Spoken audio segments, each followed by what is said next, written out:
bali-balita, partner. Tanong ko sa iyo, partner. General to ha? Walang kinalaman to sa issue natin ha? Oo. Ito intro ng dalawang to. General to ha, walang kasamang tungkol sa ano natin, sa issue natin. General, yung mga ganyang style mo. Yan ang intro mo do sa topic, tas sasabihin mo walang kinalaman to sa topic namin.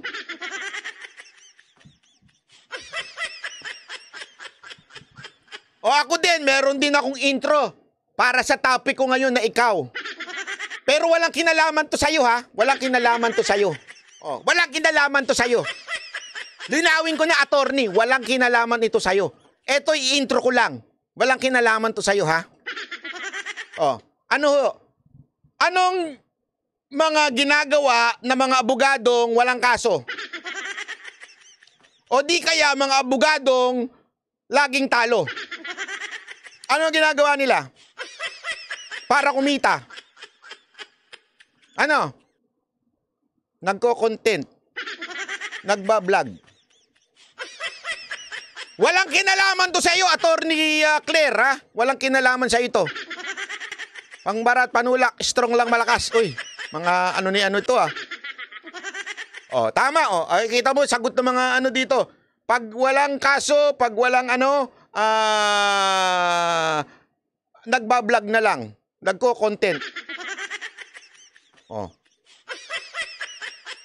Eto, Attorney Claire, itong intro ko to, wala rin kinalaman sa'yo. Tulad ng sasabihin mo ngayon na walang kinalaman doon sa topic mo, pero obvious naman. Kung kaibigan mo talaga, sanggang dikit. Oo. Sinalaman mo, hindi ito para dito. Ika-question ko lang. Hypothetical. Oo. Tapos nalaman mo rapist. Tapos nalaman mo abusado. Oo. Tapos nakilala mo yung mga anong gagawin mo? Magbibingi-bingihan ka ba para sa kaibigan mo? O aalamin mo yung katotohanan bago ka kumampi sa isa? Oh, syempre kung matino ako, partner. Ayan na, that's the word. Kung matino ako, aalamin ko muna ang katotohanan. Ayan, kita mo. Yun yung kanilang intro. Wala daw kinalaman sa topic nila. Pero ganyan-ganyan yung topic nila. Gaya ganun din ang intro ko. Wala rin kinalaman sa kanya. Ano ang trabahong ginagawa ng mga abogadong walang kaso o di kaya talunan? Nagba-vlog. Merong YouTube channel. Kala mo, attorney? Attorney! Ha! Attorney itong kausap mo. Hindi po ako attorney. Ha? Pinalaki lang ni attorney. Tama, mali. Tuloy. Aalamin ko ang katotohanan. Hindi, nabulol lang ako, partner. Nabulol lang. So kung matino ka, at kung aalamin mo yung totoo. At saka kung tunay akong kaibigan, partner. Kung tunay ako, siyempre. Hindi mo naman iiwan. Oo, hindi ko siya iiwan. Aalamin ko ang katotohanan at siyempre, mag-iisip din ako sa kung paano ko siya, normal yun sa pagkakaibigan. Pero hindi mo siya kukonsintihin? Sabi nga nila, kung depende sa kung gaano kay kadikit. Kahit nga kadikit mo, partner. Kung parang magkapatid na kayo. Kahit magkapatid kayo. Kukonsintihin mo ba? Saan kaya nag-aral ito siya, si Attorney Claire, no? Na magsinungaling siya? Ay, hindi, partner. Kung matino ka. At saka kung may katotohanan. Kung may katotohanan, kung nalaman mo yung akusasyon. Yes, oo. Kung may katotohanan, siyempre partner, bibigyan ko siya ng tamang advice. Hindi mo ito-tolerate? Oo. Okay. Oo. Bibigyan ko siya ng tamang advice bilang kaibigan. Okay. Kasi pag ikaw ay tunay na kaibigan, partner, hindi ka doon sa kung ano man yung ginawa niyang mali. So pag may ginawang illegal, hindi mo lalakarin ang kaso? Hindi mo lalakarin ang kaso. Pag may ayan ha. Yung mga tanungan niya kung may illegal, hindi mo lalakarin kaso. Tungkol to sa kaso ha, na nilakad. Tingnan niyo yung flow ng kanilang propaganda dito. Kung alam mong may illegal na ginawa, lalo na politiko ka, hindi mo ito tolerate. Hanggang moral support lang ako. hanggang moral support Ayan. kasi wala naman akong koneksyon. Kung hindi, kung ikaw nga malakas sa lugar, partner. Kung malakas ako sa lugar. Gagamitin mo ba yung power mo Oo. para mapagbigyan tong kaibigan mo na alam mong illegal na yung ginagawa? Pero paminsan, partner, ganun ang nangyayari. Kasi tayong mga Pilipino, may ganun tayong mga, di ba, ugali. Oo. Pag talagang kaibigan mo, hindi mo paminsan Pero siguro, maiiwasan, partner eh. Okay lang, yung siguro. mag-iisip sa kung paano. Kasi kaibigan ko to, hindi ko to pwedeng pabayaan eh. Tama yan. Oo. Pero dapat hindi mo gamitin. Oo. Hindi, alam mo, ito, pakinggan nyo muna. Kasi meron silang dito topic na similar dun sa sinasabi niyang walang kinaugnayan dun sa topic. Sa madaling salita, ginagago niya yung mga listener niya. O, wala itong kinaugnayan ha, pero hinusgahan mo na, ayaw mo lang magbanggit ng pangalan para iwas pusoy ka, ika nga. Ganon yung style nitong dalawan to eh. Iwas pusoy sila, iwas demanda sila, kaya sa simula, walang kinaugnayan to dun sa topic. Pero, after nito, pag-uusapan nila ngayon, yung relasyon ni Pangulong Duterte at ni Kibuloy. Tuloy. Ang position mo Oo. para makalusot ang kaibigan mo. Oo. Di ba? Tama. Okay. Oo. Sige. Balik ngayon, Oo. nandito na tayo sa natin. May segue. Maganda yung topic about relasyong dating Pangulong Duterte and Pastor. Kita mo? Biglang punta na ngayon. Ganun din kaya sabihin ko, kung talunan ka, wala kang pera. Halimbawa lang to, Attorney Claire, hindi ikaw to. Hindi ikaw to. Okay? Halimbawa lang. May inautak mo na abogado. Kaya lagi kang talo. Wala ka pang kaso kasi wala nagtitiwala sa'yo dahil kurap ka. Dahil mukha kang pera. Ano na gagawin mo? Walang kumukuha sa kliyente. Magbablog ka na lang, magko-content ka. Gawa ka ng YouTube channel para kumita ka.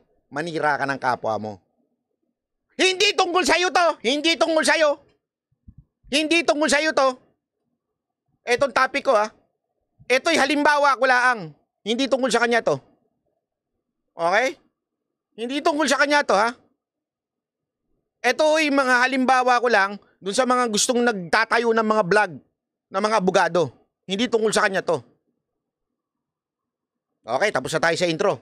Dito na tayo sa topic natin. Partner kasi. Nakita mo naman kanina, partner. Kung gaano talaga sila. Talagang solido. Mark Belandre, salamat po. Solid ang suporta. Yes. Doon mo makikita na yung kanilang partner, samahan. Talagang hindi matitibag. Oo. No matter what. Oo. Kahit ano pa. Ito ngayon, partner. Kung napakinggan mo kasi mga kayubi, kung nanood po kayo, okay. Masyado mahaba kasi yung gikan para sa masa. Partner. Sa kagabi na to mga kayubi Kaya lang pag inisa-isa mo kasi pakinggan yung mga salita, makikita mo kung gaano ba talaga kalalim ang pagsasamahan ni dating Pangulong Duterte at saka ni Pastor Kibuloy. Okay? Dun sa start, partner, syempre ngayon ko lang napakinggan talaga ang hina kasi yung audio, mahina. Pareho tayo ng analyzation dyan. Ito si Boss Dada, di nagdala ng maayos na mic Pwede ba, tulungan nyo ako? Sabihan natin si Boss Dada at si Coach Oli. Hoy, bumili naman kayo ng mic na yung tulad ng kay Banat ba, yung DJI. Para naman sa next time, maayos-ayos ang vlog nyo. Pwede ba, okay lang? Makikiusap ako sa inyo. Sabihan nyo yung dalawa, ha? Sinabihan ko na tuloy. Halimbawa, kaibigan mo ng attorney kahit mali na, pinagsasabi, kay Tulpo, tama pa rin ba? Ang taray mo doon, J. Guevara! May ganun ka ding argumento? Abogado ka din? Si J. Guevara may pagka-abogado rin pala Kaya lang, ayoko sabihin niya, baka sabihin na naman, Tulponatics ako Kahit lagi ko binabanata si Tulpo, Tulponatics pa rin ako no? Mga tanga talaga itong mga ano man tawag ni Melo Yap dun sa mga ni Tulpo? Yung mga galit kay Tulpo? Nung pinakikinggan ko, ito is in relation with the issue kung bakit ginawang administrator si dating Pangulong Duterte sa mga properties ng KOJC, partner. Ang dami niyong tagal yung intro niyo. Iba yung statement kanina sa House. Iba rin yung sagot ni Pastor Kibuloy. No, hindi siya sagot. Revelation ni Pastor Kibuloy doon sa question and answer with the vloggers, doon sa Gikan para sa Masa, nung Sunday, di ba? Parang basta inabot na siya ng madaling araw, partner eh. Okay? Oo. Inabot na siya ng madaling araw. Saturday yata, pumasok na siya ng madaling araw. March 11 hanggang March 11 ito. Tagal! So, ang sabi niya ganito, partner. So, syempre pinakinggan ko mabuti. Kasi talaga yung earphone ko, dinikit ko sa tenga ko. Kasi mahina talaga. Oo. Para Wag lang yung earphone mo, idikit mo. Pati yung pagmumukha mo, idikit mo na lang sa ano mo, sa telebisyon. O kaya sa cellphone. Ganun mo. Try mo. Mas madidinig mo, itry mo. Kasi yung vibration ito eh. intindihan mo yung mga sinasabi lahat doon. At gusto ko ma-relay sa mga kayubi, sa mga nakikinig sa atin dito. Bakit sila ganon kadikit? Oo. Okay, partner, sinimulan ito kasi ni Pastor Kibuloy sa pagsasabi niyang talagang close sila kasi marami na siyang naging kinasangkutan na ang sumagip sa kanya si Pangulong Duterte. Okay. Okay? Una. Pero, okay, sige. Okay. Binanggit niya yon kung ano. Yes, kaya ako nga pinangkinggan mabuti, partner. Oo. Pero kung hindi niyo pakikinggan at hindi niyo nanamnamin, mga kayubi, di niyo marirealize ano ang ginawa ni dating Pangulong Duterte kay Pastor Kibuloy habang siya ay nasa posisyon. Mm-hmm. Unang-una itong property na to, which is 30 hectares, sa panahon ni ERA, this is supposed to be sequestered. Tingnan mo ito. Abogado ito Batas with Attorney Claire Castro YouTube channel. Nandun ka, Attorney Claire?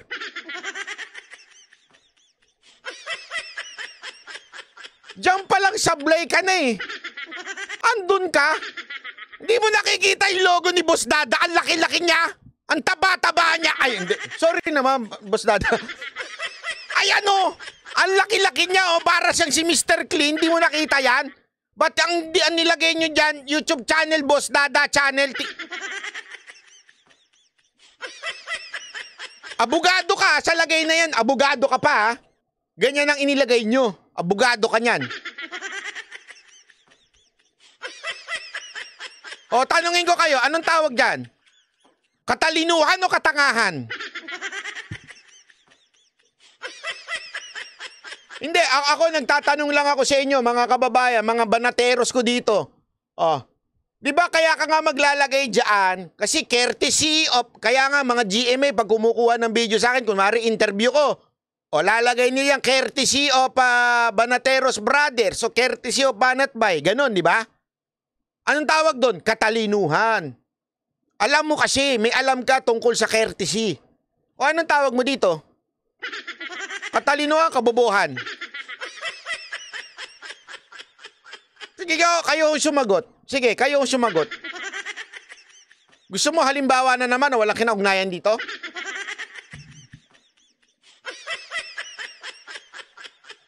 Gusto nyo ng halimbawa na walang kinaugnayan na naman dito? O, wag na, wag na. Hindi, alam mo, eto meron uli akong halimbawa. Meron akong halimbawa na walang kinaugnayan sa topic na to. Makinig kayo, makinig kayo. Mga banateros, meron akong halimbawa na walang kinaugnayan sa topic na ito. Meron akong kilala na abogado siya dahil wala nga siyang kaso, dahil tanga nga siya, dahil bobo nga siya, at laging talunan, nag-vlog. Ulitin ko, walang kinaugnayan sa topic natin na ito, Walang kinaugnayan. Sa sobrang katangahan niya, gumawa siya ng YouTube channel. Doon sa YouTube channel, kumuha siya ng video ng iba. Tapos, ang nilagay niyang pangalan niya.